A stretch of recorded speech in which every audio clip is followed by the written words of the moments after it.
official podcast of He Changed It. As always, I am Mike Chisholm. As always, I am excited to be here to have conversations surrounding the topic of men's mental wellness. You know, this He Changed It movement that's being built. I'm a broken record. If you've listened to 2 or 3 of these in a row, and you know, holy cow, well done if you've listened to 2 or 3 of these in a row.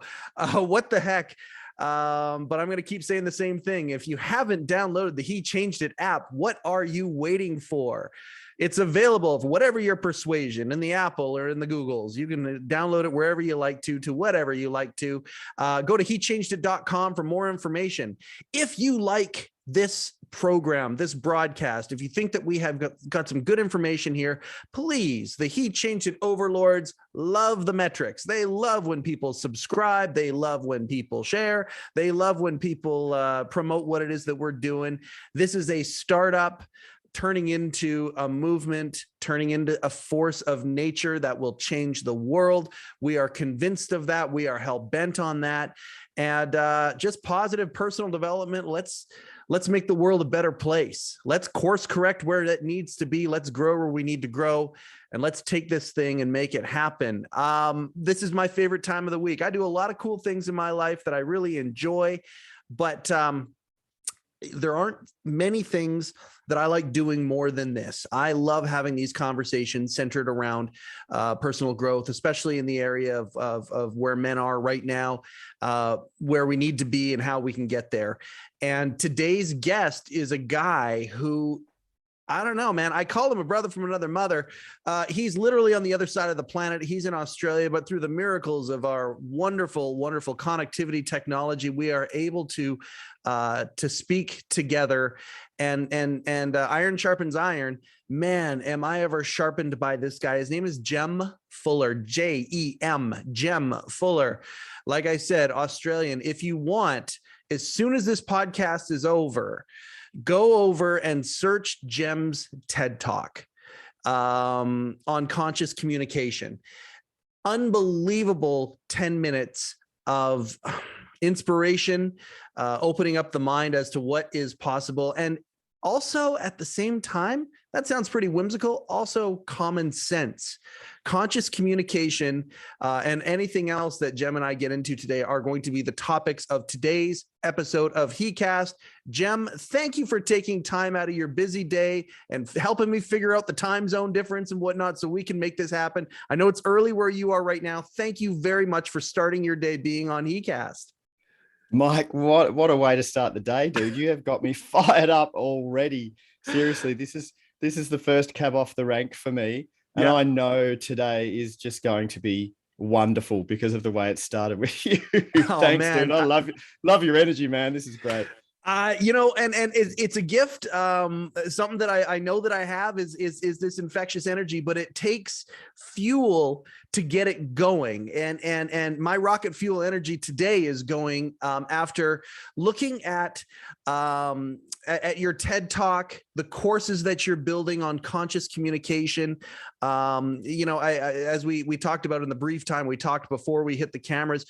Right now, it's just after the Academy Awards that everyone's talking about Will Smith and some of these things that are happening. I'm just thinking about conscious communication is something that our entire world needs more than anything.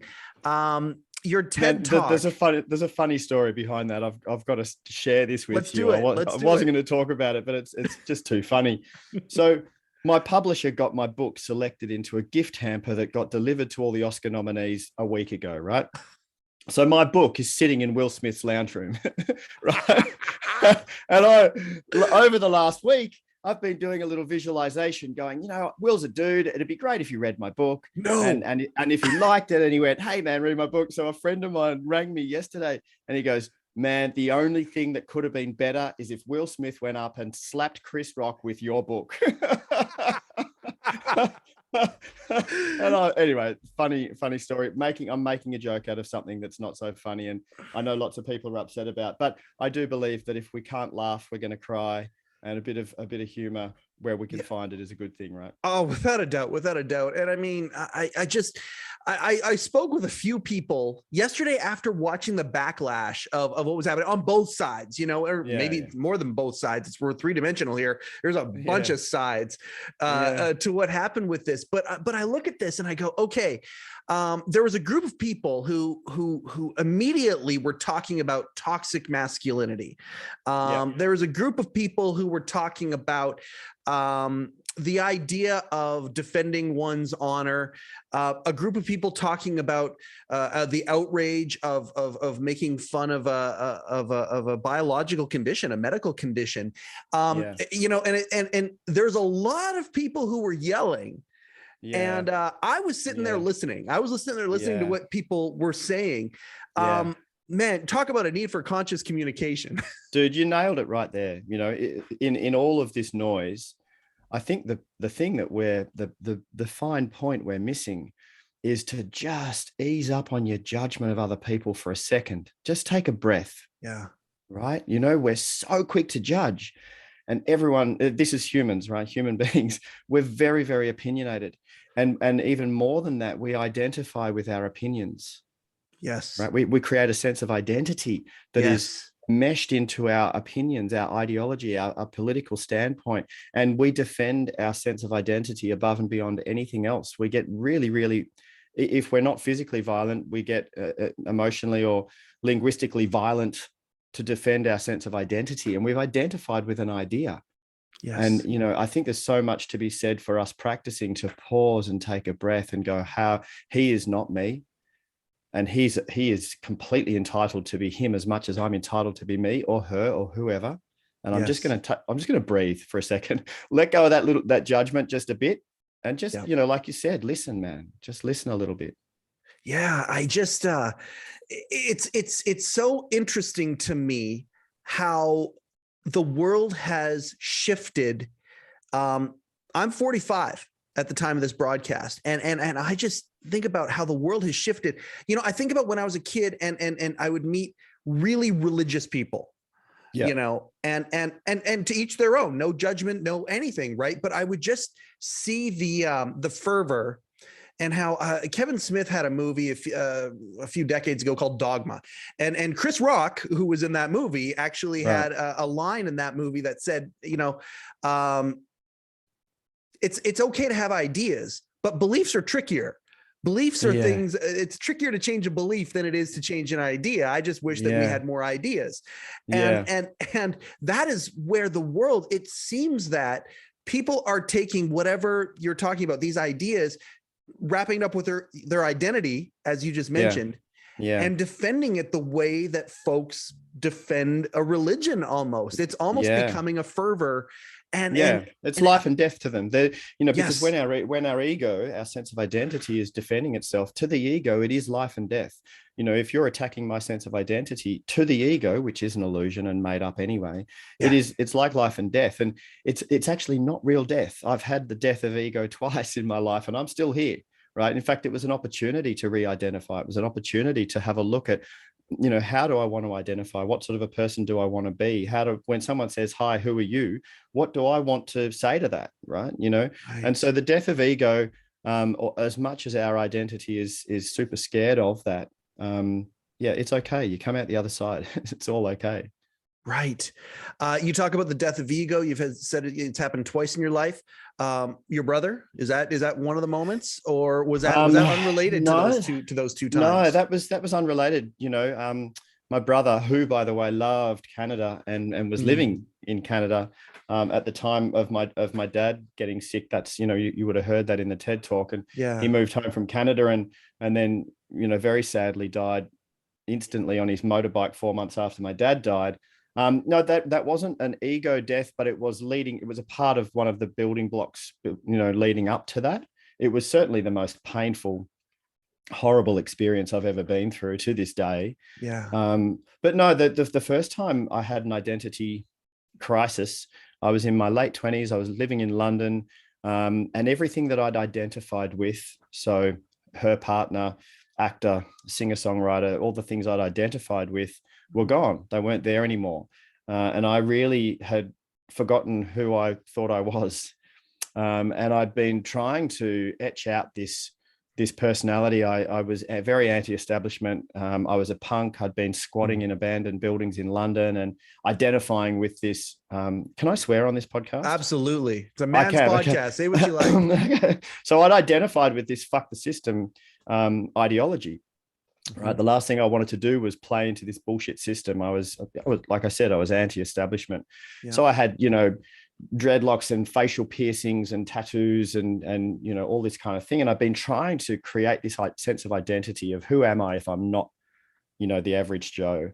And I lost who I was. I didn't know who I was because we identify with our vehicles, right? Our relationships and our career and our things, and all of that was gone. Yes. I got to the point where I had developed a stutter. I was speaking so quietly that people couldn't hear me. If I got on the bus and asked for a bus ticket, the bus driver would be saying, "Sorry, what did you say?" Because I was speaking so quietly. I was so unsure of myself. I would look in the mirror, Mike, and I just would see nonsensical ugliness. That's where I got to.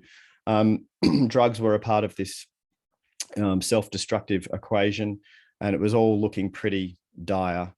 Anyway, my sister turned up. She was my angel. She was traveling or working around Europe at the time, and she came and found me in London, and she was, "Hey, brother, remember you're here to save money to get back to India." This is back in the days when I had a love affair with India and Southeast Asia. She said, "Remember you were heading there to travel again." And so I kind of remembered what I was doing, and I had enough money to get my ticket to India and then spend a year just wandering around India barefoot and reinventing. And it ended up becoming a remarkable year of flow. It was really quite incredible. I ran an experiment where I said, okay, if I don't know who I am and I've got no desire in what I want to do, I'm just going to run an experiment. I'm not going to have any design on the future at all. Yeah. And I'm not going to, when someone says, "Hi, who are you?" or "What do you do?" I'm just going to say, "Nothing." Maybe I'm just here, right, in this moment. And it was quite an extreme experiment to run, but it ended up being sublime, like the most stunning year of my life. The flow was incredible. Wow. I mean, India is normally a place where you struggle to get anything done logistically. Like, you turn up to buy a ticket, it takes you 6 hours to buy a ticket. You get to the platform to wait for the train, you've just missed one, it takes 4 hours to get on the train. You try and get some money out of a bank, you got to go to 10 banks, and the red tape is thick, right? And when I was in flow, it was incredible, dude. It was the opposite. I'd just walk up to the train station and the platform, and the train would be just leaving as I stepped on it. It was just smooth. And I literally woke up each day, and if I felt like moving, I'd move. And if I felt like staying, I'd stay. And that was that. So then over this time of contemplation, I traveled on my own for over a year. And in this time of traveling on my own, there was a lot of beautiful contemplation. There might have been a little bit of smoking of hash, but there was a lot of contemplation and a lot of re-identification. So that was the first time. The second time was in my early 40s, and that was my midlife awakening. And that wasn't as scary because I knew I was going to be okay, but it was an opportunity to re-identify. I did have to lose everything to do that. Lost my marriage, lost my career, lost my house, lost all my belongings. Thankfully kept my 2 boys, my kids. Yeah. So I had my 2 boys, I had 1 surfboard and 1 guitar, and that was it. Everything else was gone. Wow. But that was an opportunity to re-identify as well. Anyway, you got me talking, dude. No, Look out. No. This is important. This is really important. As the team, and I mean, our regular listeners will have heard me say this a few times, but it's worth talking about again. And just like, I'm a big comic book fan, Stan Lee always used to say, you know what, every comic is somebody's first comic. So for the folks who this is their first episode of HeCast, you're hearing me say this for the first time. My wife and her team, as they're building HeChangedIt, they were looking for all the pain points that men go through and are going through. The silent lives of desperation, because men don't talk about this shit. We just don't. We don't take moments normally to do nothing except exist in the present moment. Have a little bit of pot, have a little bit of hash, and contemplate everything and slow everything down to nothing, because we live in a society where we're told how to connect the dots, what we need to do. And I've used this example so many times. We get out of school and it's like, okay, get more educated or get a better job, or with good benefits, get the wife, the kids, all that stuff. and then suddenly, you know, guys find 20 years have gone by, they've connected the dots, and they still don't know what their purpose is. They still don't know who they are. And you talk about this death of the ego. And I think that there's a lot of guys out there, myself included, you know, where I'm changing things. You know, I've got a financial business, but suddenly this thrust of a life purpose of creating a movement that's going to grow worldwide and being a broadcaster and all these things. And I feel alive. There wasn't bullshit in the intro. You know, I feel like I'm doing what I'm supposed to be doing now, and it's amazing. But there are so many guys that are so entrenched into the dots that they have created. They feel like they have created those dots with irreversible ink. Well, we got sold on it. We got sold on these ideas, didn't we? We got told that if we, you know, if you finish school and you get the best job you can get and you earn the money that you can get, and then you build the shelter, and that you're going to be happy. Yeah, that's meaningful, and it's not. No. I mean, it's survival. It's necessary. Of course, we need shelter, food, and water. That's 100%. That's a given. But once you've got that, if you don't have any meaning or purpose behind what you're doing, it can lead to a really unhappy life. And like you said, men don't talk about their struggles. You know, I mean, I had my deepest, darkest secret. It was a secret torture for a long time, and I was so ashamed to tell anybody that I just kept it to myself, man. And I'm happy to talk about it now, because when I talk about it, men say to me, "Oh my God, me too. I haven't told anyone about this." But I developed in my marriage, the marriage that ended. Yeah.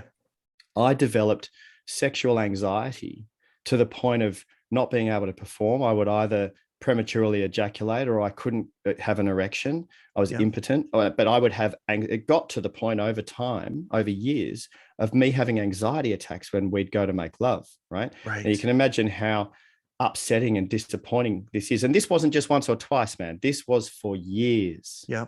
And I did not tell anyone.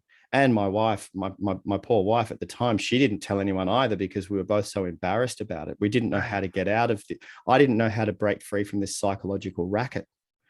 And it was destroying me. And to the outside world, I was successful. I had a corporate job, and I had the house and the white picket fence. And I was, man, I'm great. To my best friends, I was bullshitting. Yep. And deep down inside, I was as destroyed and as sad as possible, but no one knew. And there are so many men suffering in their own version of this. It might not be sexual anxiety. It might be depression or anxiety or whatever it is. But there are men that suffer like this and don't tell anyone, because we've been told that we shouldn't. Suck it up. Man up. Don't cry like a girl. Can you believe we got told that as boys? You know, parents still tell their boys this: don't cry like a girl. That's the most ridiculous thing to say. Yep. You know, but we get indoctrinated into this culture that doesn't allow for us to be functional. Yes.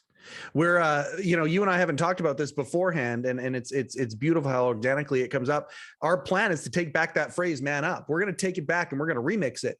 You know, the idea of manning up it can be a positive rallying cry, which is exactly what we want to do. You talk about conscious communication. You know, we want manning up to be, no, I'm going to talk about what it is that I'm going through, and I'm actually going to deal with what I'm going. I'm going to man up. I'm going to deal with whatever it is. You know, I want to, before we move on to conscious communication and moving over to what it is that you have, you found such a gold mine of knowledge and insight, and you're so poetic in the way that you can talk about it. Before we move there, I want to talk a little bit more about what you went through.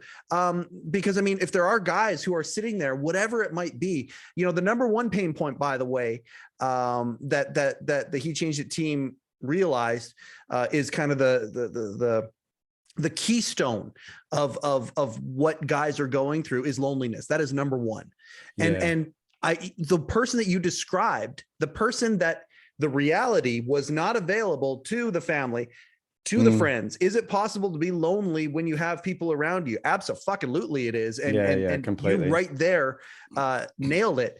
Now, I mean, you can go as deep as you want into the specifics of it, or you can keep it general, but how did you find your way out of that situation? Was there a breaking point? Was there a rock bottom similar to when you were in London with your sister, or like what facilitated getting unstuck? Yeah. Wow, what was the order of things? It got to the point after years of trying to fix it and fix it, right? Yeah. And we couldn't. We couldn't. And I'm careful. The only reason I'm careful in my sharing is because there's another person's story involved in this, and that's her story to tell. Absolutely. So I want to be careful about that. We're not together anymore. We get along really well. We co-parent week on, week off with our kids. So we're friends, and we co-parent really well together. So that's a happy ending to that story. And that's not a disclaimer, by the way, for our listeners. That's a goal. Because I mean, how many guys out there that are listening to this have gone through a situation like this? That's a goal. You want to get to the point where there is. I mean, I hate the buzzwords that people kind of make fun of and whatnot, but when I look at a phrase like conscious uncoupling, okay, if you're going to uncouple, being conscious about it for the kids' sake, for the friends, for everybody's sake, that's a good thing. So it was the hardest I didn't thing. want to say, you're not just disclaiming, you're actually leaving it man. There. Yeah, absolutely. So look, for me, how did I get out of it? That was your question. And it's a really good point. I write about this in the book, by the way. The first step for me to start healing, and it was a healing that I had to do with myself. The first step was to tell a brother.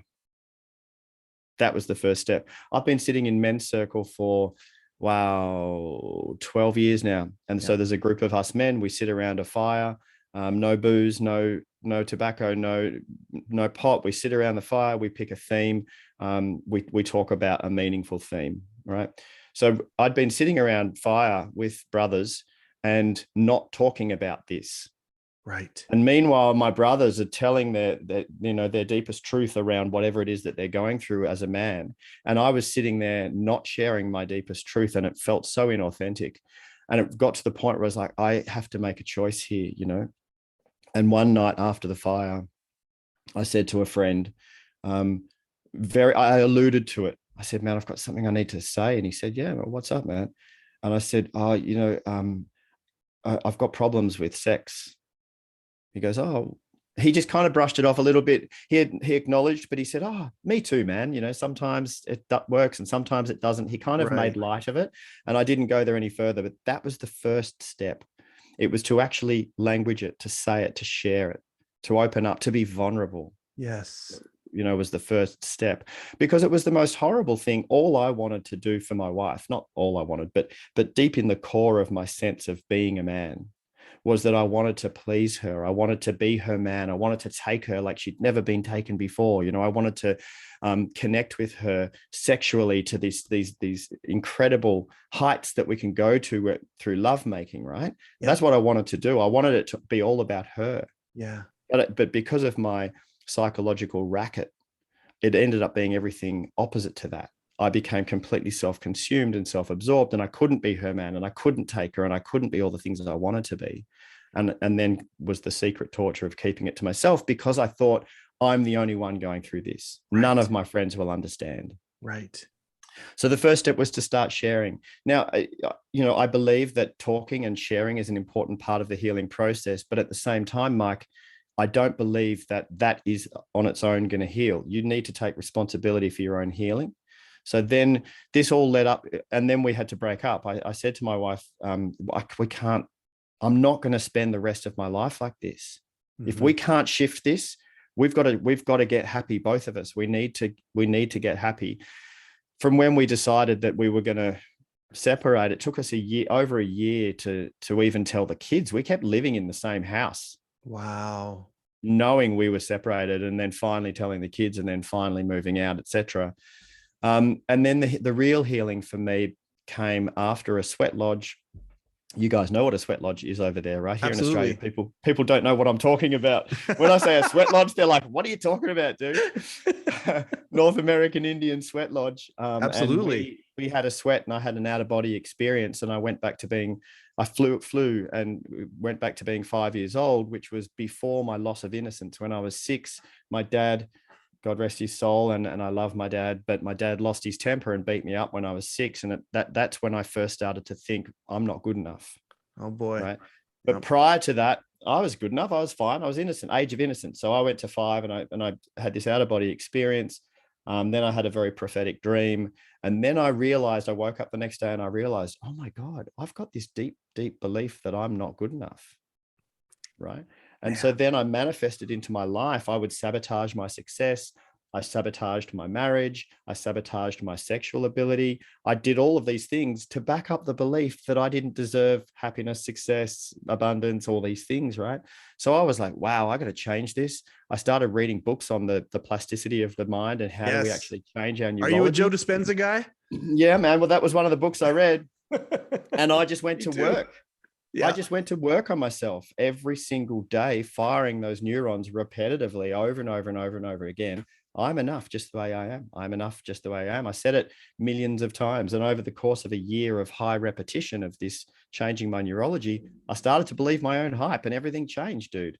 So that's how, there you go. That's a long answer to your question, but that's how I went from this dysfunction to then the healing and then attracting a woman into my life. We have a stunningly conscious relationship. It's really quite astounding. Every day I pinch myself to this relationship, and she came into my life and she thinks I'm amazing in every way.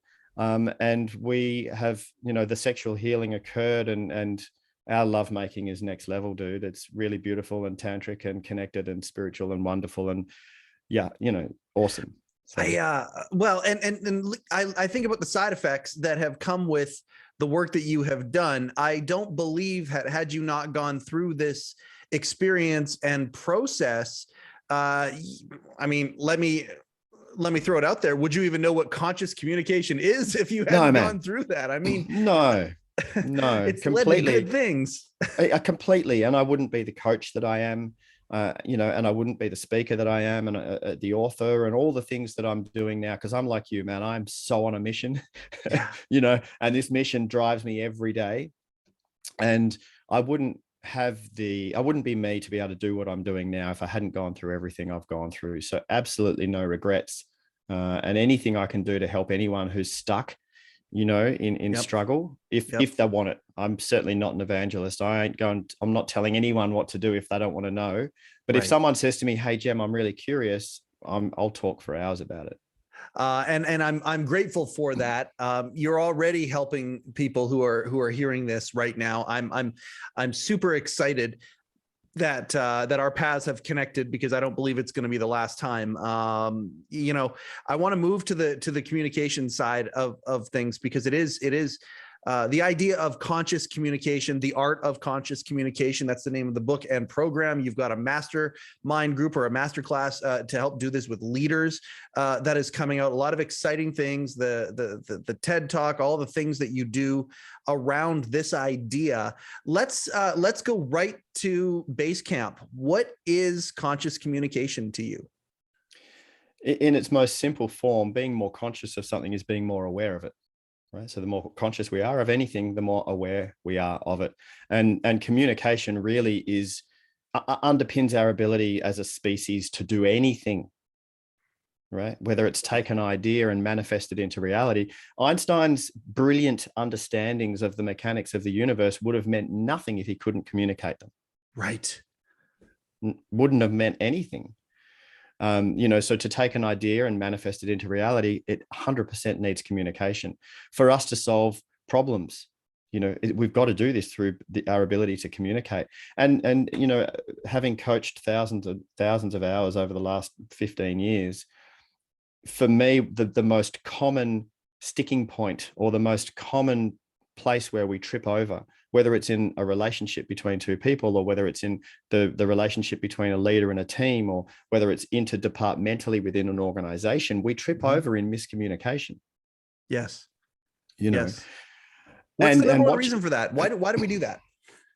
Is it awareness? Look, I think the reason for it is because we are so completely and unaware. We're not even aware of this, but we're so completely caught up and driven by our ego, our sense of identity. Yeah.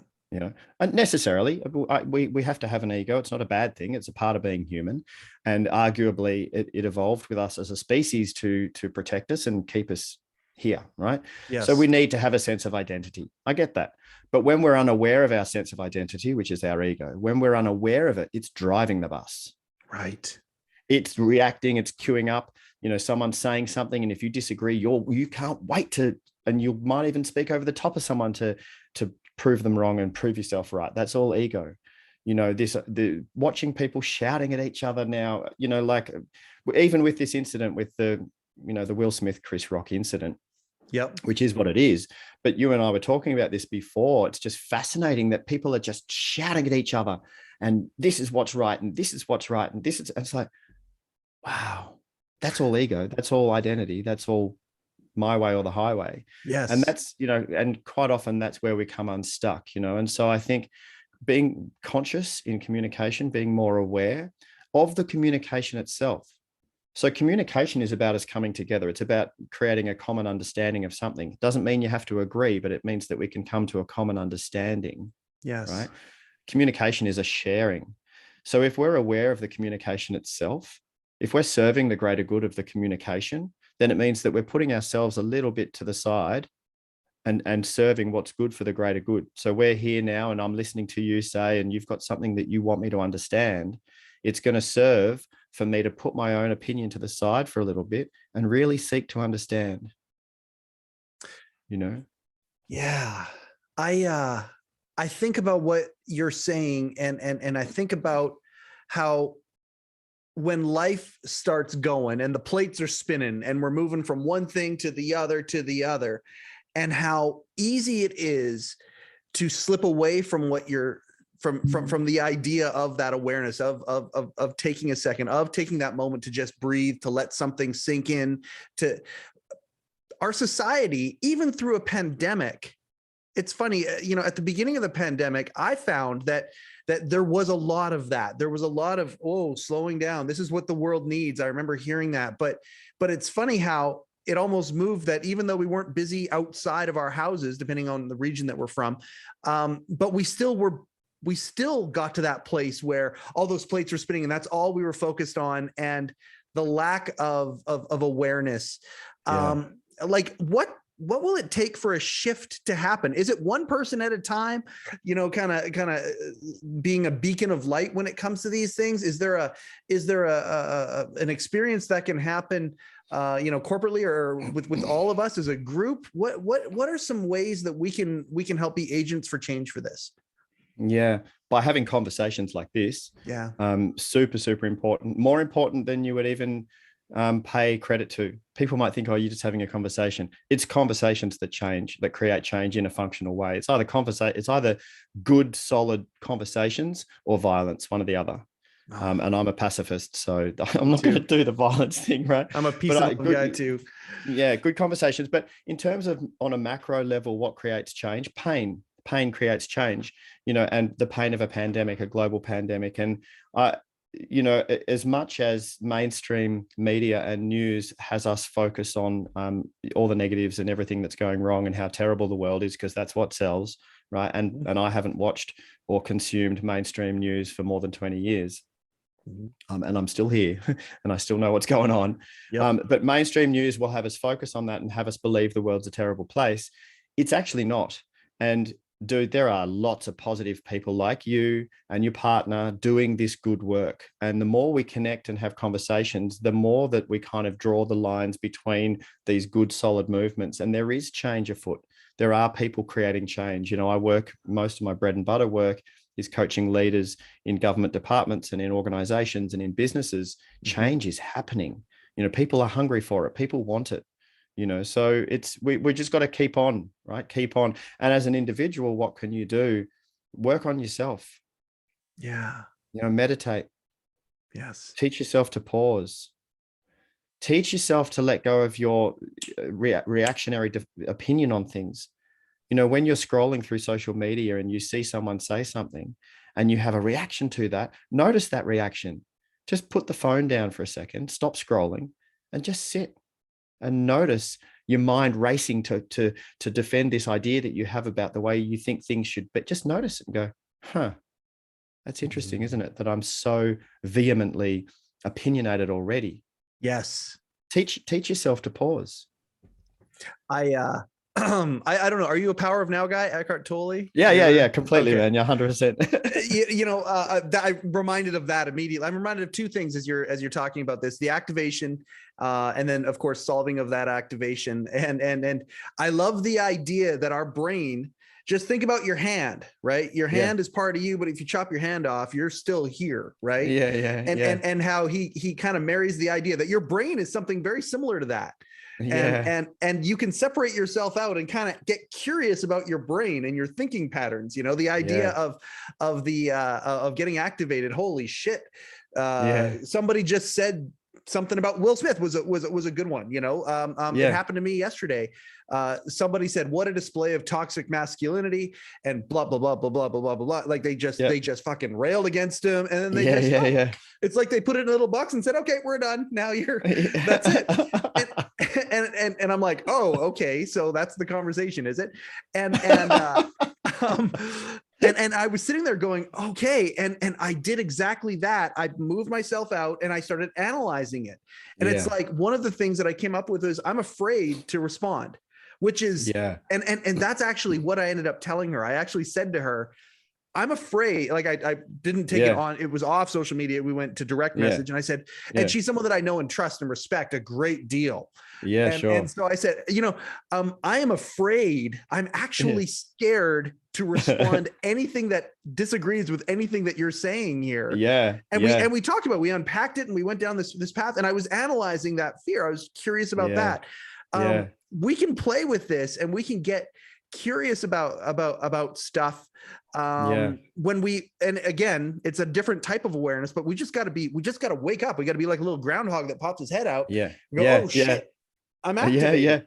That you're right. Exactly. Yeah. It's so true. And then it's a practice, right? You don't kind of, the groundhog doesn't just kind of pop his head up once and go, oh, there's the big wide world, and then go back down again and forget. You know, we need to create habitual perspectives and habitual practices that help us do this, because, you know, we slip into eyes closed organically and naturally. It's what we do. We go into, you know, operational mode. And the subconscious is driving most of what we do. And that's fine. That's okay. That's functional. You know, I'm walking to the car. I'm not conscious of every single thing, every single time I'm moving through every single moment. That's not the point. You know, I think being unconscious is functional as well. We've got to cruise around and get shit done, right? Yes. I just think that there's a lot of opportunity, a lot of space for us to teach ourselves to be more present, more conscious, more aware, more often. You know, and it's super functional in communication. And that's what I'm talking about in the book. And there are practices, you know, I meditate every morning. It's become habitual for me. I've integrated mindfulness into my day to day. You know, there's habit stacking. James Clear in that book, Atomic Habits, talks about it very simply. You want to create a new habit, link it to an existing habit. So for example, brushing your teeth. Put a sticky note next to your toothbrush on the mirror in the bathroom that says pause or mindfully, right? And then what happens is that every time you pick up your toothbrush, you're creating a neural association to take a pause and be mindful. Now I don't have a sticky note next to my toothbrush. Every time I pick up my toothbrush, I go into a integrated mindfulness practice, right? It's the same with my coffee machine. I had one next to my coffee machine. Every time I open my beans to go and grind my beans and make my coffee, which is a little ritual I love in the morning, every time I do that now, I don't have the sticky note, but every time that lid comes off those beans, pause and continue, right? So we can start to create habitual practices that incentivize us being more aware, more conscious, more often. Absolutely. Okay, so I want to talk about two little things there. The first one is I want to reinforce what you just said. Now, number one, it's very easy. It just picked 4 things that you do constantly, you know, put a little sticky note there, but let's take it for a second and say, what are we reminding ourselves to do? And the reality is what I just did there is actually the better part.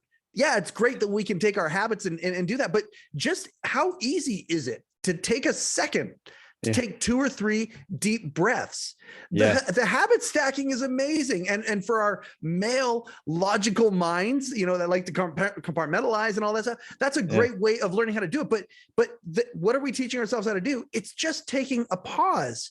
Talk about the power of the pause. That's the thing right there that allows us to get into that place. And it's so fucking easy. It's easy. Anybody can do it.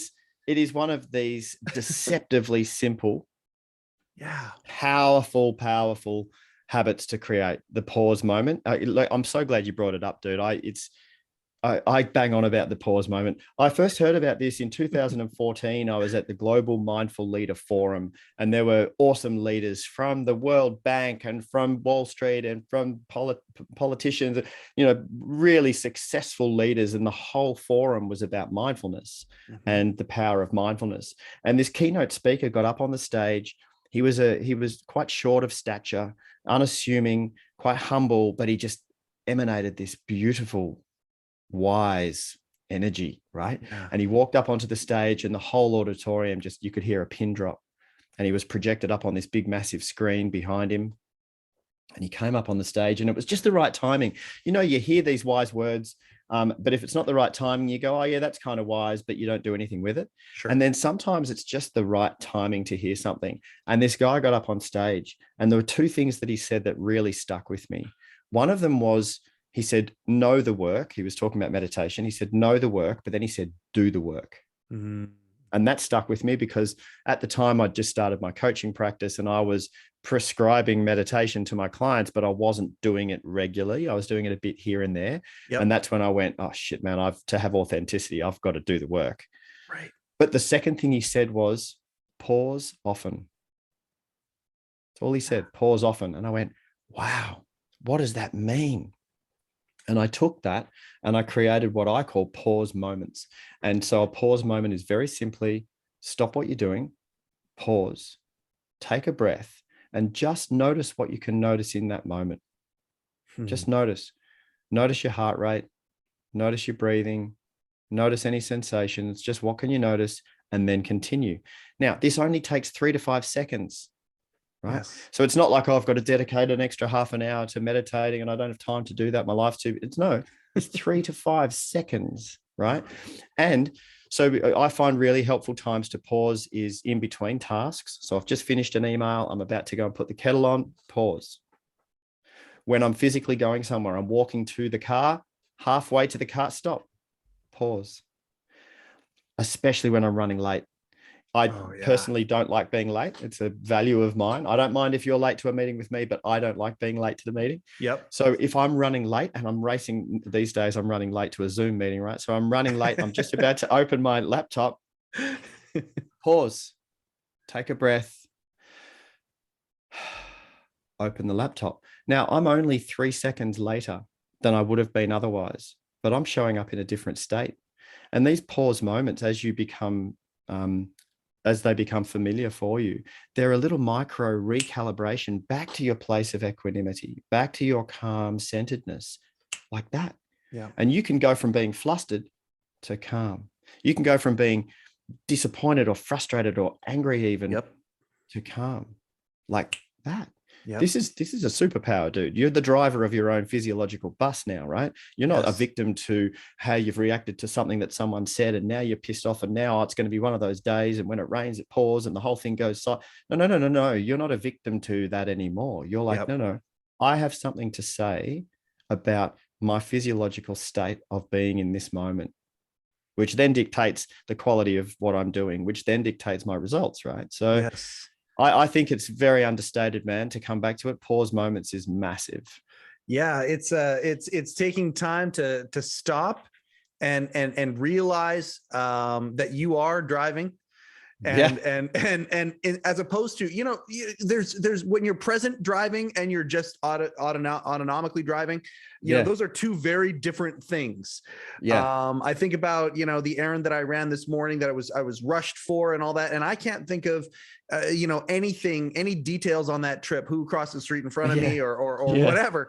But when I'm actually present and driving, I can remember the entire thing. And those are two completely different states of mind. Yeah. This is it's not just about literally driving. It's about you take a pause and then you realize, oh, okay, you are driving. and you can handle when your spouse is coming down on you and maybe they're activated and you're whatever, you can handle that. You are driving. You don't have to up the ante, work, any of this stuff. You can let that frustration all just melt away. Whatever frustration it is, you can do that. And pausing, like you say, is a superpower. Yeah. And it is, I think pausing is an essential step in a process to remember that your ego was driving and your ego is defensive and your ego is justifying its behavior and judging and trying to, reaffirm its sense of who it thinks it is and its ideas and its ways and my way kind of thing. So creating the habit of pausing gives you a moment to go, oh, ego, look at you go. You're desperate. You're desperate right now, but we're safe. There's no lion coming to eat us. Yes. We're not actually in danger right now. Yes. Your wife just asked you why you haven't cleaned the kitchen. That's all. Yeah. And you were there going, yeah, well, and I had to get why I didn't clean the kitchen. And my ego is defending like it's life and death.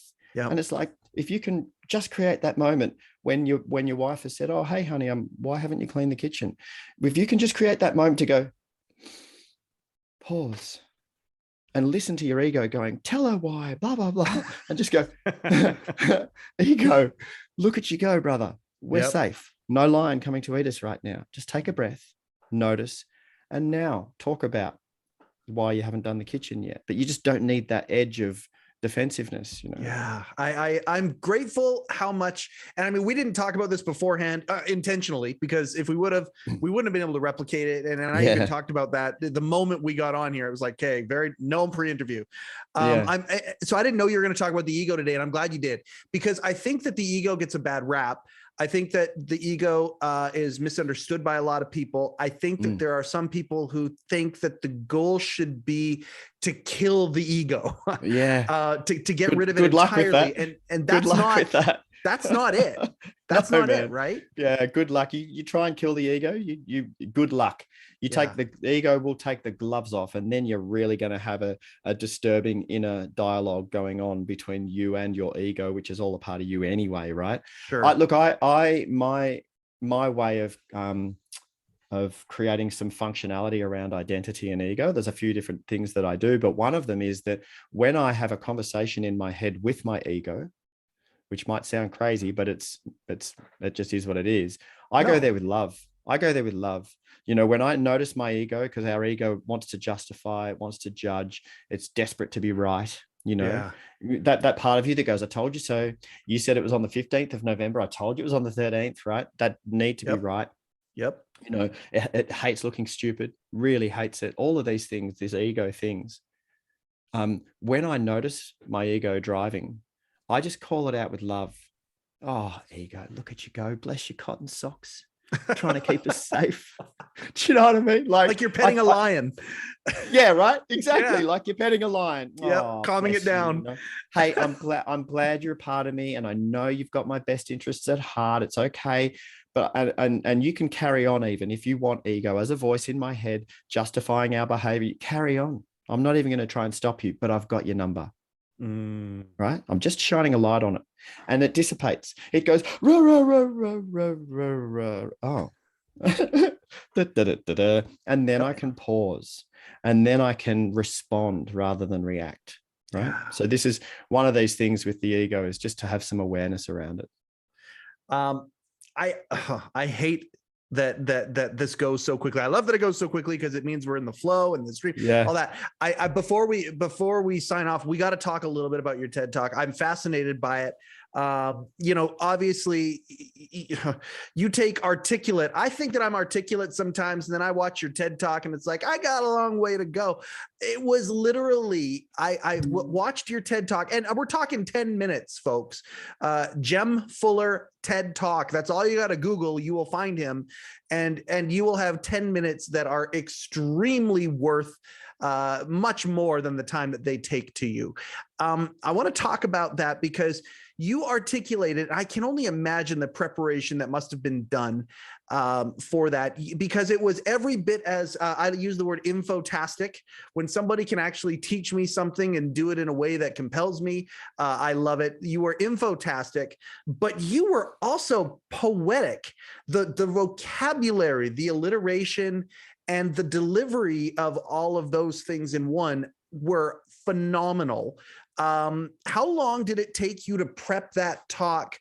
And how special was that talk compared to a coaching session that you do? I mean, was it weeks of rehearsal, like you were rehearsing, the Bard, or a Shakespearean experience? I wrote it as a spoken word. So I wrote it as a performance piece. I've been writing poetry and songs since I was 15, and I'm 50. So I love the expression through word and song. So I wrote it as a performance piece, as a spoken word, and then I learnt it verbatim. And that took me maybe a month before shooting it, of just reading it over and over and over and over and over and over again. And the timing is important to me. I did study Shakespeare when I was at drama school, and pentameter is important, timing is important, pauses are important. So it was all very intentional. And then I hope that it didn't come across too intentional as well. I mean, it is what it is. It's there, right? But we shot it in lockdown. And where I am in Australia, like some of the regions in Canada, we've had the longest lockdown periods globally. I mean, in Victoria, Australia, we were locked down for most of 2 years. So I couldn't have an audience, but it was an opportunity that my book publisher had presented for me to do a TEDx talk. And I'm like, wow, that's a big opportunity. And I noticed some people doing their TEDx talks in lockdown, and they would just get a webcam in their office and do a green screen TED sign. And that's what they did. I didn't want to do that. I thought, this might be the only chance I get to do a TEDx talk. So I'm going to invest. I went and had that sign made professionally. I hired a theater. I hired a film crew. I did it as best I could. I rehearsed it. I learnt it. I performed it. So it means the world to me that you really appreciated it, because I invested a lot of time, energy, and money into it. So I'm really glad that you appreciated it. And obviously I'm passionate about the messages in there. And, I'm a father of teenage boys. My older boy just turned 18 last week, and my other boy will be turning 16 soon. And I'm watching these young boys become men. And I believe, as men and parents and women, all of us, we have a big responsibility to do what we can to help create a better generation. This is evolution, right? We should be looking to how we can improve, and I'm a massive champion of anybody who is fighting the fight to have more women in decision-making roles, because we need that globally. We need more women in decision-making roles. But with that, there's no point in putting women into decision-making roles if the only way they can succeed in those roles is to switch on their masculine and play this masculine game. We need to change the game. We need to change the game. So there needs to be two things going on. We need to be empowering and creating opportunities for women to have an equal share of running the world. We need it. But accessing their feminine wisdom, their feminine intuition, their feminine power. And men, we need to show men that they've got access to feminine energy as well, feminine intuition, feminine human centricness, this kind of more global nurturing, caring. Can we just look after each other while we do this? Why do we have to be horrible to each other to be successful? We don't. That's an old idea. We don't. We can actually be successful being considerate and kind to each other at the same time. Imagine that, right? Wow. Dude, okay. I swear to God, everybody, we didn't talk about this beforehand in any way, shape, or form. I'm going to talk about He Changed It right now a little bit, because we get this. My wife is building. I mean, don't get me wrong. She's got a team of people who are mostly men, but there's a lot of women who are involved in He Changed It. My wife is the founder of He Changed It, and she gets it. Why the fuck is a woman building a men's mental health? A men's mental wellness app, and she answers it the same way, because she's a fucking pro, and it's old thinking that says that, and she kills it with kindness and love, but strength as well. I'm a mother, and I don't enjoy the world that my boys are inheriting. And talk about that feminine energy. Talk about father and mother right now. Men need a mother. And you look at Me Too and cancel culture and all these things and shame and the lack of vulnerability, the lack of talking about it, all of those things. This entire platform is based from a mother who doesn't like the world her boys are inheriting. And she's even not accepted investment money. We're still bootstrapping this thing. It's a startup that's being run out of our house because she won't even accept investment money from people who don't have the vision of the mission paramount. Yes, profit will come. All these things will come. Big things will come from it. It's a tech company. Of course they will. But nothing when it comes to that side of the business will supersede the mission of creating a world that she can be okay to rest, her final rest, that her boys are going to be all right. And you saying that, oh my God, I cannot wait to have Candy watch this conversation that we do today, because that needs to be a message that more people need to talk about. I can't believe you just said that. We need to work together. We need to work together as humans, yes, right, to improve this situation. This division thing doesn't work, and it's interesting that your wife is setting this up. I ran a woman's retreat in Bali in Indonesia for 7 years before COVID came and shut that down. And I will run it again. And I was a man facilitating and holding space for awesome women to come on retreat. And it just wasn't even an issue for me. I didn't even think about it. Someone had this idea and I just went, yeah, that's a great idea. I'll go do it. A female client of mine said, could you run your Himalaya retreat instead of running it in the mountains? Could you run it in a 5-star resort in Bali? And I went, yeah, sure. So I just started doing that. And it was a non-issue, but it was beautiful. And all of the clients that have come over the years on this retreat would come up to me and say, thank you. You held space so beautifully for us to be vulnerable and powerful and to access our inner wisdom and sensibility, our intuition and how we want to lead. Yes. Right. So, yeah, absolutely. It makes complete sense to me that your wife is driving this mission to make the world a better place for men. Yeah. Well, and I mean, and there's stuff coming down the pipe too. I mean, she's also a smart business lady too. She's got, She Changed It is sitting there. We Changed It is sitting there. They Changed It is sitting there. And that's all part of the, the awesome. Dire situation. And I mean, it is dire. The World Health Organization calls men's mental wellness a silent crisis. Dude, three out of 4 suicides are middle-aged men. And 90-something% of the world's violence is from men. Yes. Right? Because they're not. Then if you are operating beautifully internally, if you are healthy, if you are happy, if your sense of well-being is good, you're not violent. We only act out violently when we're not happy about something. Only hurt people hurt. We need to help heal the hurt. Do you know what I mean? And so, look, I'm so glad you guys are there doing this thing, man. You've got a champion over here in Australia. I'm going to be singing your praises and spreading the word as much as I can about you guys. Jem, I appreciate that. And again, I've had so many guests on this podcast where I just note them and note what it is that they're doing, that when this thing blows up, the partnerships that will happen as soon as some of the knuckleball stuff gets out of the way, the partnerships that will happen and that will supercharge other folks' message. Yours is one of those. You are one of those people, Jem. Like, I am so grateful that we had this conversation and are talking about this today. For folks who appreciate where you're coming from, they like your vibe. What's the best way for somebody to follow you other than, obviously you can go to jemfuller.com. You can check out, there's all of the resources that you have, the courses, things like that. The TED Talk is there. If somebody wants to interact with you, wants to do one-on-one coaching sessions with you, things like that, what's the best way to get you? Just DM me through any of those platforms. I'm Jem Fuller everywhere. So Jem Fuller on Insta and LinkedIn and Facebook and blah, blah, blah. I don't do Twitter. Don't try and talk to me through Twitter. But email me, jem@jemfuller.com. Good old fashioned email. You can DM me through Insta or Facebook and I'll get it. It's just Jem Fuller. But please reach out. Like you said, Mike, we're putting together a mastermind course for leaders and communication.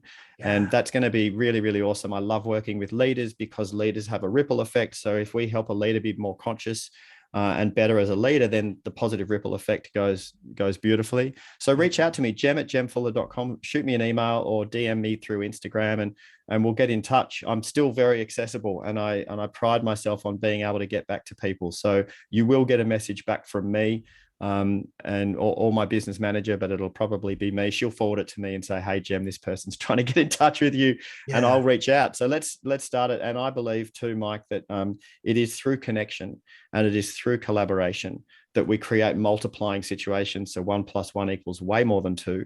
Yes. And together, if we keep doing this, we can actually create positive.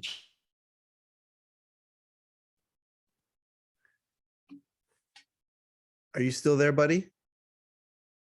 You've frozen on my end. Oh my gosh, right at the very end. Buddy, are you there?